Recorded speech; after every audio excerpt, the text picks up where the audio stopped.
ನಾನು ಫಸ್ಟು ಏನು ತೊಗೊಂಡಿದ್ದೀನಿ ಅಂದರೆ 1/4 kg ಧನಿಯಾ ಅಂದರೆ 250 ಗ್ರಾಮ್, 50 ಗ್ರಾಮ್ ಬ್ಯಾಡಗಿ ಮೆಣಸಿನ್ಕಾಯಿ, 50 ಗ್ರಾಮ್ ಗುಂಟೂರು ಮೆಣಸಿನ್ಕಾಯಿ ಮತ್ತು 1 ಕಪ್ಪಷ್ಟು ಕಡಲೆಬೇಳೆ ಅಂದರೆ 150 ಗ್ರಾಮ್ ಆಗುತ್ತೆ, ಮತ್ತು ಅರ್ಧ ಕಪ್ಪಷ್ಟು ಉದ್ದಿನಬೇಳೆ ಅಂದರೆ ಒಂದು 75 ಗ್ರಾಮ್ ಆಗುತ್ತೆ, ಮತ್ತು ಬದನೆಕಾಯಿ ಒಂದು ಅರ್ಧ kg, ಮತ್ತು ಬಟಾಣಿ ಸುಳಿದಿಟ್ಕೊಂಡಿದ್ದೀನಿ. ಸುಳಿದ ಮೇಲೆ ಇದ್ರ ತೂಕ 150 ಗ್ರಾಮ್, ಒಂದು 7-8 ಕರಿಬೇವು ಹೆಸರು, ಕಡಲೆಕಾಯಿ ಎಣ್ಣೆ ಇಟ್ಕೊಂಡಿದ್ದೀನಿ. ಯಾಕಂದರೆ ಕಡಲೆಕಾಯಿ ಎಣ್ಣೆಯಲ್ಲಿ ವಾಂಗಿಭಾತ್ ಮಾಡೋದೇ ಚೆನ್ನಾಗಿರುತ್ತೆ ಅಂತ. ಇಷ್ಟಪ್ಪ ಹುಣಸೆ ಹಣ್ಣು ತೊಗೊಂಡಿದ್ದೀನಿ, ಅದನ್ನು ಚೆನ್ನಾಗಿ ಕಿವಿಚ್ಕೊಂಡು ಗಟ್ಟಿ ರಸ ತೊಗೊಂಡಿದ್ದೀನಿ. ಮತ್ತು ಇದಕ್ಕೆ ವಾಂಗಿಭಾತಿಗೆ ಸ್ವಲ್ಪ ಚಕ್ಕೆ ಲವಂಗ ಜಾಸ್ತಿ ಬೇಕಾಗತ್ತೆ. ಸೊ ಹಾಗಾಗಿ ನಾನು 2 ಇಂದ 2.5 ಇಂಚು ಚಕ್ಕೆ ತೊಗೊಂಡಿದ್ದೀನಿ, 4 ಲವಂಗ, 1 ಚಿಟಿಕೆ ಅರಿಶಿಣ, 1 ರಿಂದ 1.5 ಸ್ಪೂನಷ್ಟು ಇಂಗು, ಸ್ವಲ್ಪ ಬೆಲ್ಲ, ರುಚಿಗೆ ತಕ್ಕಷ್ಟು ಉಪ್ಪು, ಒಗ್ಗರಣೆಗೆ ಸಾಸಿವೆ, ಕಡಲೆಬೇಳೆ, ಗೋಡಂಬಿ ಮತ್ತು ಕೊಬ್ಬರಿ. ಈ ಕೊಬ್ಬರಿ ಪುಡಿ ಮಾಡಬೇಕಾದ್ರೂ ಹಾಕೋತೀನಿ, ಮತ್ತು ಎಲ್ಲ ವಾಂಗಿಭಾತ್ ಆದಮೇಲೂ ಹಾಕೋತೀನಿ. ಮತ್ತು ಇಷ್ಟೇ ಪದಾರ್ಥಗಳು. ಈಗ ಮಾಡೋದು ನೋಡೋಣ. ಬಾಣಲೆ ಕಾದಿದೆ, ಇದಕ್ಕೆ ಒಂದು 3 ಸ್ಪೂನಷ್ಟು ಕಡಲೆಕಾಯಿ ಎಣ್ಣೆ ಹಾಕೋತಾ ಇದ್ದೀನಿ.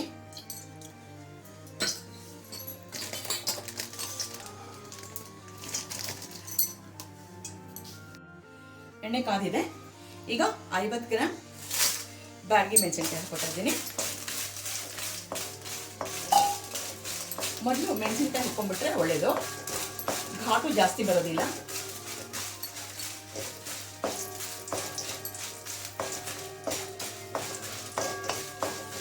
ಇದ್ರ ಜೊತೆಗೆ 50 ಗ್ರಾಮ್ ಗುಂಟೂರು ಮೆಣಸಿನ್ಕಾಯಿ. ಬ್ಯಾಡಗಿ ಮೆಣಸಿನ್ಕಾಯಿ ಬಣ್ಣ ಕೊಡುತ್ತೆ, ಗುಂಟೂರು ಮೆಣಸಿನ್ಕಾಯಿ ನಿಮಗೆ ಖಾರ ಕೊಡುತ್ತೆ.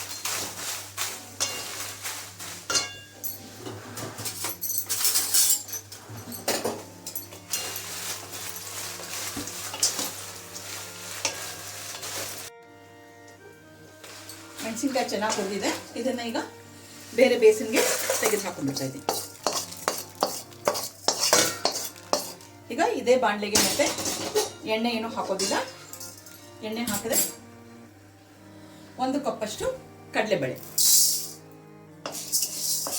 ಸಣ್ಣ ಉರಿನಲ್ಲೇ ಇಟ್ಕೊಂಡು ಹುರಿರಿ ಆದಷ್ಟು.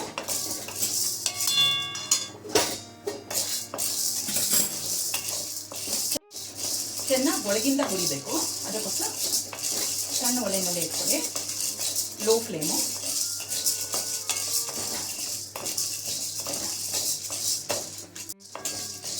ಈಗ ಅರ್ಧ ಕಪ್ಪು ಉದ್ದಿನಬೇಳೆ ಅಂದರೆ ಒಂದು 75 ಗ್ರಾಮ್ ಅಷ್ಟಿದೆ, ಅದನ್ನು ಹಾಕೋತಾ ಇದ್ದೀನಿ. ಈಗ ಇದರೊಂದಿಗೆ 2 ಇಂದ 2.5 ಇಂಚ್ ಚಕ್ಕೆ ಇಟ್ಕೊಂಡಿದ್ದಲ್ಲ, ಚಕ್ಕೆನೂ ಜೊತೆಗೆ ಹಾಕೊಂಡ್ಬಿಡ್ತಾ ಇದ್ದೀನಿ, ಮತ್ತು 4 ಲವಂಗನೂ ಇದ್ರ ಜೊತೆಗೆ ಹಾಕೊಂಡ್ಬಿಡ್ತೀನಿ. ಇದು ಹುರಿಯೋದು ಭಾಳ ಮುಖ್ಯ, ಘಮ ಘಮ ಅನ್ಬೇಕಿದು. ಅರ್ಧಂಬರ್ಧ ಹುರಿದ್ಬಿಟ್ರೆ ನಿಮಗೆ ಹುಡಿ ಬಾಳಿಕೆನೂ ಜಾಸ್ತಿ ಬರಲ್ಲ, ಬೇಗ ಕೆಟ್ಟು ಹೋಗುತ್ತೆ, ಮತ್ತು ಟೇಸ್ಟು ಚೆನ್ನಾಗಿರೋಲ್ಲ. ಚೆನ್ನಾಗಿ ಹುರಿದಿದೆ, ಹಗುರು ಆಗಿದೆ. ಈಗ ನಾನು ಇಲ್ಲಿ ಬಾಡಿಸ್ತಿರ್ಬೇಕಾದ್ರೆ ಕೈ ಹಗುರವಾಗಿ ಬರ್ತಾಯಿದೆ, ಮತ್ತು ನೋಡಿ ಒಂದು ಮೆಟಾಲಿಕ್ ಸೌಂಡು. ಆ ಕಡಲೆಬೇಳೆ ಉದ್ದಿನಬೇಳೆ ಒಂಥರ ಒಂದು ಮೆಟಲ್ ಹಾಕಿ ಬಾಡಿಸ್ತಿರೋ ಹಂಗೆ ಶಬ್ದ ಬರ್ತಾಯಿದೆ. ಇಷ್ಟಾದರೆ ಸಾಕು. ಇದನ್ನು ಮತ್ತೆ ಆ ಮೆಣಸಿನ್ಕಾಯಿ ಇಟ್ಕೊಂಡಿದ್ನಲ್ಲ ಅದ್ರ ಮೇಲೆ ಹಾಕೊಂಡ್ಬಿಡೋಣ.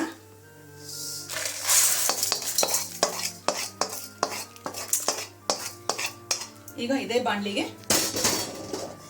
ಕೊತ್ತಂಬರಿ ಬೀಜ ಇಟ್ಕೊಂಡಿದ್ನಲ್ಲ, ಕೊತ್ತಂಬರಿ ಬೀಜ ಹಾಕೊಂಡ್ಬಿಡಿ. ಎಣ್ಣೆ ಏನು ಹಾಕೊಳ್ಳೋದು ಬೇಕಾಗಿಲ್ಲ, ಧನಿಯಾ ಕೊತ್ತಂಬರಿ ಬೀಜನ ಹಾಕೋತಾ ಇದ್ದೀನಿ. ಕೊತ್ತಂಬರಿ ಬೀಜ ಚೆನ್ನಾಗಿ ಹುರಿದಿದೆ, ಘಮ ಘಮ ಅಂತ ಇದೆ. ಈಗ ಇದನ್ನು ತೆಗೆದು ಈ ಕಡಲೆಬೇಳೆ ಉದ್ದಿನಬೇಳೆ ಏನು ಹಾಕೊಂಡಿದ್ನಲ್ಲ ಅದ್ರ ಮೇಲೆ ಹಾಕೊಂಡಿರ್ತಾ ಇದ್ದೀನಿ. ಈಗ ಇದೇ ಬಾಣಲೆಗೆ ಕರಿಬೇವು ಇಟ್ಕೊಂಡಿದ್ನಲ್ಲ, ಕರಿಬೇವು ಹಾಕೋತಿದ್ದೀನಿ. ಕರಿಬೇವನ್ನ ಕ್ಲೀನಾಗಿ ತೊಳೆದು ಇಟ್ಕೊಂಡಿದ್ದೀನಿ. ಡ್ರೈ ಮಾಡಿ ಇಟ್ಕೊಂಡಿರೋದು, ಪೂರ್ತಿ ಹೋಗಿಲ್ಲ, ಸ್ವಲ್ಪ ನೀರಿನ ಅಂಶ ಇದೆ, ಅದೀಗ ಬಾಡಿಸೋದ್ರೊಳಗೆ ಹೋಗುತ್ತೆ. ಸ್ವಲ್ಪ ಫ್ಲೇಮ್ ಜಾಸ್ತಿ ಮಾಡ್ಕೊತಾ ಇದ್ದೀನಿ ಅದಕ್ಕೆ.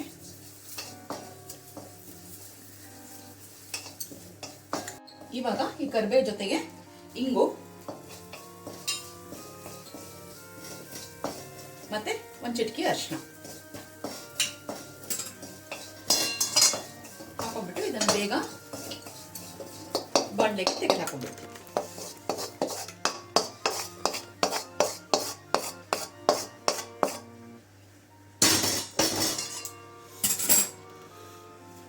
ಈಗ ಇದೇ ಬಾಣಲೆಗೆ ಸ್ವಲ್ಪ ಕೊಬ್ಬರಿ ಇದೆ.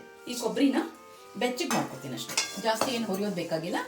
ಒಂಚೂರು ಇದ್ರ ಹೀಟಿಗೆ ಆಗತ್ತೆ. ಸಿಮ್ ಮಾಡಿ ಇಟ್ಕೊಂಡಿದ್ದೀನಿ.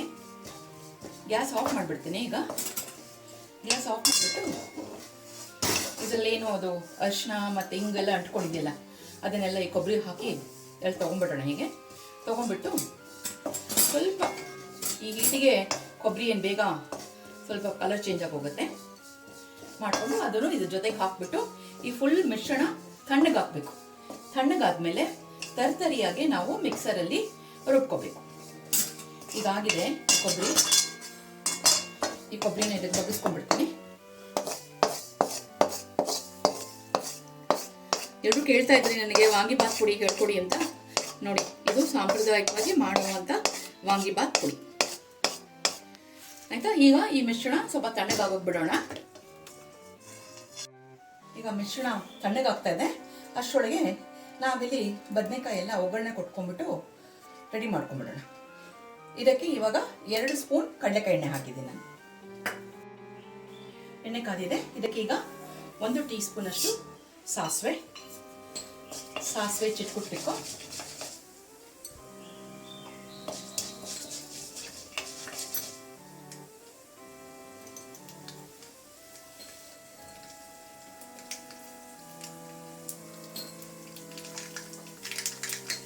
ಈಗ 1 ಟೀ ಸ್ಪೂನ್ ಕಡಲೆಬೇಳೆ,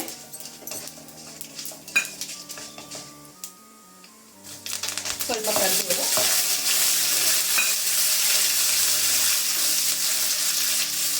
ಮತ್ತೆ ಇಷ್ಟಾನುಸಾರ ಗೋಡಂಬಿ,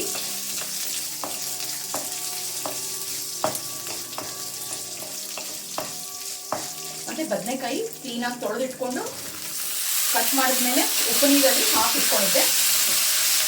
ಈಗ ಬದನೆಕಾಯಿ,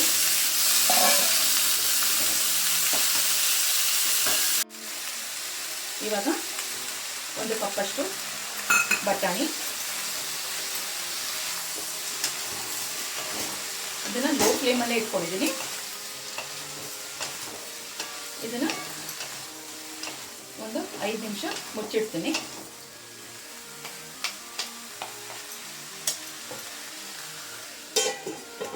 ಬೆಲ್ಲ ಎಲ್ಲ ಕರಗಿದೆ. ಆಲ್ಮೋಸ್ಟ್ ತರಕಾರಿ ಎಲ್ಲ ಬೆಂದಿದೆ. ಈಗ ಇದಕ್ಕೆ ರುಚಿಗೆ ತಕ್ಕಷ್ಟು ಉಪ್ಪು. ನಾನು 1/4 ಪಾವಷ್ಟು ಅಕ್ಕಿನಲ್ಲಿ ಅನ್ನ ಮಾಡಿ ಆರಿಸ್ಕೊಂಡು ಇಟ್ಕೊಂಡಿದ್ದೀನಿ. ಸೊ ಆ ಲೆಕ್ಕದಲ್ಲಿ ನಾನು ಉಪ್ಪು ಸೇರಿಸ್ಕೊಂಡಿದ್ದೀನಿ. ನೀವು ಎಷ್ಟು ಅನ್ನ ಮಾಡ್ಕೋತೀರೋ ಆ ಪ್ರಮಾಣದಲ್ಲಿ ನೀವು ಉಪ್ಪು ಸೇರಿಸ್ಕೊಳ್ಳಿ. ಮತ್ತು ವೀಕ್ಷಕರೇ, ಇದು ನೋಡಿ, ನಾನು ಆ ಪುಡಿಯೆಲ್ಲ ಆರಿದ ಮೇಲೆ ತರ್ತರಿಯಾಗಿ ಪುಡಿ ಮಾಡ್ಕೊಂಡಿದ್ದೀನಿ. ಇಷ್ಟಾಗಿದೆ. ಆಲ್ಮೋಸ್ಟ್ 1/4 kg ಅಷ್ಟು ಬಂದಿದೆ ನೋಡಿ. ಅಷ್ಟು ಪದಾರ್ಥಗಳು ಹಾಕೊಂಡಿದ್ದಕ್ಕೆ ನನಗೆ 1/4 kg ಅಷ್ಟು ವಾಂಗಿಬಾತ್ ಪುಡಿ ಬಂದಿದೆ. ಘಮ ಘಮ ಅಂತ ವಾಂಗಿಬಾತ್ ವಾಸನೆ ಬರ್ತಿದೆ. ಇವಾಗಲೇ ಪರಿಮಳ ಬರ್ತಿದೆ ನೋಡಿ. ಈಗ ಇದಕ್ಕೆ ಒಂದು ಸ್ವಲ್ಪ ಪುಡಿ ಹಾಕೊಂಡ್ಬಿಡೋಣ.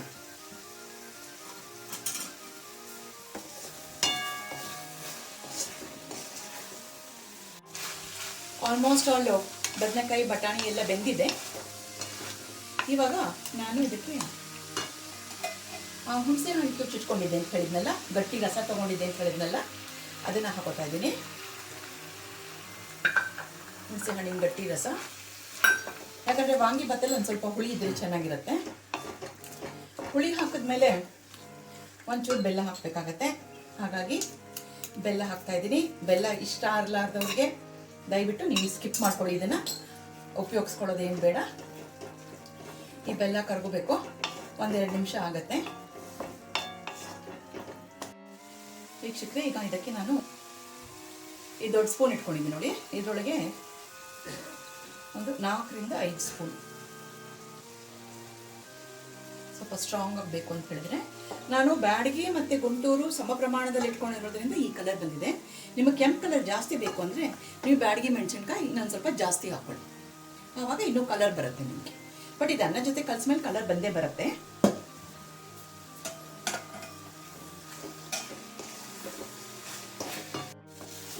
ವೀಕ್ಷಕರೇ, ಪೂರ್ತಿ ಆಗಿದೆ. ಇವಾಗ ಉದುರಾಗಿದೆ.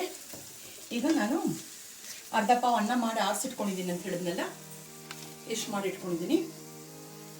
ಈಗ ಇದಕ್ಕೆ ಇದನ್ನು ಹಾಕಿ ಕಲಿಸ್ಬಿಟ್ಟು ನಿಮಗೆ ತೋರಿಸ್ತೀನಿ. ತುಂಬ ಬಿಸಿ ಇದೆ, ಅದಕ್ಕೆ ಕೆಳಗೆ ಇಟ್ಕೊಂಡು ಕಲಿಸ್ಬಿಟ್ಟು ನಿಮಗೆ ತೋರಿಸ್ತೀನಿ. ಮತ್ತು ಇನ್ನೊಂದು ಮಾತು ಹೇಳಬೇಕು ಅಂತಿದ್ದೆ. ನಾನಿಲ್ಲಿ ಗ್ಯಾಸ್ ಆಫ್ ಮಾಡೋಕ್ಕೆ ಮಾತಾಡ್ತೀನಿ. ನಾನಿಲ್ಲಿ ಬದನೆಕಾಯಿ ಬಟಾಣಿ ಹಾಕಿದ್ದೀನಿ. ನೀವು ಬೇಕಾದ್ರೆ ಇನ್ನೂ ಬೇರೆ ಬೇರೆ ತರಕಾರಿಗಳು ಹಾಕೋಬೋದು. ಕೆಲವೊಬ್ಬರು ತರಕಾರಿ ಭಾಳ ಇಷ್ಟಪಡೋರು ಕ್ಯಾಪ್ಸಿಕಮ್ಮು, ಕ್ಯಾರೆಟು ಆ ಥರ ತರಕಾರಿಗಳು ಹಾಕ್ಕೊಂಡು ಮಾಡ್ಕೋಬೋದು. ಬೀನ್ಸು ಎಲ್ಲ ಹಾಕ್ಬೋದು. ಆವಾಗ ವಾಂಗಿಬಾತ್ಗಿಂತ ತರಕಾರಿ ಬಾತ್ ಅಂತ ಆಗುತ್ತೆ. ಈ ಪುಡಿ ನೀವು ಮಾಡಿಟ್ಕೊಂಡ್ಬಿಟ್ರೆ ಡಬ್ಬಿಗಳಿಗಾಗಲಿ ಎಲ್ಲ ಅರ್ಜೆಂಟಾಗಿ ಅವ್ರ ಗೆಸ್ಟ್ಗಳು ಬಂತಂತೆ ಅಂತ ಹೇಳಿದ್ರೆ ತಕ್ಷಣಕ್ಕೆ ನಾನು ತರಕಾರಿ ಬೇಯಿಸ್ಬಿಟ್ಟು ಪುಡಿ ಹಾಕಿ ಮಾಡಿಬಿಟ್ರೆ ಬಾತ್ ಅಂತ ಆಗೋಗುತ್ತೆ. ಆಯಿತಾ? ಈಗ ವಾಂಗಿಬಾತ್ ರೆಡಿ ಮಾಡಿ ತೋರಿಸ್ತೀನಿ. ಇದಕ್ಕೆ ಆಲೂಗಡ್ಡೆ, ಕ್ಯಾರೆಟು, ಕ್ಯಾಪ್ಸಿಕಮ್ ಎಲ್ಲ ಹಾಕ್ಬಿಟ್ರೆ ಎಣ್ಗಾಯಿ ಥರನೂ ಆಗುತ್ತೆ. ಅದನ್ನು ಚಪಾತಿ ಜೊತೆಗೆ ನೆನೆಸ್ಕೊಳ್ಳೋಕ್ಕೂ ಆಗುತ್ತೆ. ಚಪಾತಿ ಜೊತೆಗೆ ಪ್ಲಸ್ ಆಗುತ್ತೆ. ನಮ್ಮ ಶುಭ ಸಮಾರಂಭದಲ್ಲಿ ಇದು one of the signature dish ಇದು ಇದ್ದೇ ಇರುತ್ತೆ. ಕರೆಕ್ಟ್. ನಮ್ಮ ವೀಕ್ಷಕರೇ ನೋಡಿ, ಅನ್ನ ಕಲ್ಸ್ಕೊಂಡಿದ್ದೀನಿ. ಒಂದು ದೊಡ್ಡ ಬೇಸಿನ್ಗೆ ಅನ್ನ ಹಾಕ್ಕೊಂಡು ಕಲ್ಸ್ಕೊಂಡೆ, ಯಾಕಂದರೆ ಕೈ ಬಾಡ್ಸೋಕ್ಕೆ ಸ್ವಲ್ಪ ಜಾಗ ಬೇಕು ಅಂತ. ಈಗೆಲ್ಲ ಆಗಿದೆ. ಕಡೆದಾಗಿ ಒಂದು ಸ್ವಲ್ಪ ಕೊಬ್ಬರಿ ತುರುಗಿ ಇಟ್ಕೊಂಡಿದ್ದೀನಲ್ಲ, ಅದನ್ನು ಕಡೆದಾಗಿ ಮೇಲೆ ಒಂದು ಸ್ವಲ್ಪ ಕೊಬ್ಬರಿ ಹಾಕಿ ಮಿಕ್ಸ್ ಮಾಡಿಬಿಟ್ರೆ ಅದೊಂದು ಸ್ವಲ್ಪ ಟೇಸ್ಟ್ ಎನ್ಹಾನ್ಸ್ ಆಗುತ್ತೆ. ಮಾಡಿಬಿಟ್ರೆ ನೋಡಿ ಎಷ್ಟು ಉದುರಾಗಿದೆ. ಮತ್ತು ಎಣ್ಣೆನೂ ಕಡಿಮೆ ಖರ್ಚಾಗಿದೆ. ಈ ಕಪ್ಪಲ್ಲಿ ತೊಗೊಂಡಿದ್ನಲ್ಲ, ಒಂದು ಫುಲ್ ಕಪ್ ತೊಗೊಂಡಿದ್ದೆ ನೋಡಿ, ಅದರಲ್ಲಿ ಅರ್ಧಕ್ಕಿಂತ ಹೆಚ್ಚು ಉಳಿದಿದೆ. ಸೊ ಎಣ್ಣೆನೂ ಜಾಸ್ತಿ ಖರ್ಚಿಲ್ಲ. ಎಲ್ಲರೂ ಮನೇಲಿ ಖಂಡಿತವಾಗಿ ಮಾಡಿಕೊಡಿ. ಸೊ ಭಾಳಷ್ಟು ವೀಕ್ಷಕರು ಬೇಡಿಕೆ ಅಂತೆ ವಾಂಗಿಬಾತ್ ಪುಡಿ ಅಂತಿದ್ರಲ್ಲ. ಸೊ ವಾಂಗಿಬಾತ್ ಪುಡಿನೂ ಆಯಿತು, ವಾಂಗಿಬಾತು ಆಯಿತು. ಮನೇಲೆಂದು ಇದನ್ನು ಸವಿರಿ. ನಾನು ಇದ್ರ ಜೊತೆಗೆ ಈ ವಾಂಗಿಬಾತ್ ಪುಡಿ ಜೊತೆಗೆ ತೈರು ಪಚ್ಚಡಿ ಅಂದರೆ ಮೊಸರು ಬಜ್ಜಿ ಮಾಡ್ಕೊಂಡಿದ್ದೀನಿ.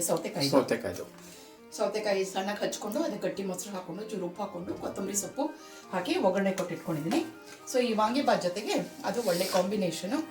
ಸೊ ಎಲ್ಲರೂ ವಿಡಿಯೋನ ಪೂರ್ತಿ ನೋಡಿ, ನಮ್ಮ ಚಾನಲ್ನ ಲೈಕ್ ಮಾಡಿ, ಶೇರ್ ಮಾಡಿ, ಸಬ್ಸ್ಕ್ರೈಬ್ ಮಾಡಿ. ಇದೇ ರೀತಿ ನಿಮ್ಮ ಸಪೋರ್ಟ್ ನಮಗೆ ತೋರಿಸ್ತಾ ಇರಿ. ಮತ್ತು ಇದನ್ನು ಮನೇಲಿ ಟ್ರೈ ಮಾಡಿ. ಏನಾದರೂ ಪ್ರಶ್ನೆಗಳಿತ್ತಂದರೆ ನಮ್ಮನ್ನು ಕೇಳಿ, ಮತ್ತು ಮಾಡಿದ್ಮೇಲೆ ಹೇಗೆ ಬಂತು ಅಂತ ಕಾಮೆಂಟ್ ಮೂಲಕದಲ್ಲಿ ನಮಗೆ ತಿಳಿಸಿ. ಇಷ್ಟು ಹೇಳಿ ಜಯರಾಮ್ ಮತ್ತು ಲತಾ ಈ ವಿಡಿಯೋನ ಸೈನ್ ಆಫ್ ಮಾಡ್ತಾ ಇದ್ದೀವಿ. ಸೊ ಮುಂದಿನ ವಿಡಿಯೋ ಸಿಗೋಣ. ಅಷ್ಟವರೆಗೂ ನಮಸ್ಕಾರಗಳು. ವೀಕ್ಷಕರೇ, ನಂದು ಒಂದು ಒಗ್ಗರಣೆ, ದಯವಿಟ್ಟು ಬೇಜಾರು ಮಾಡ್ಕೋಬೇಡಿ.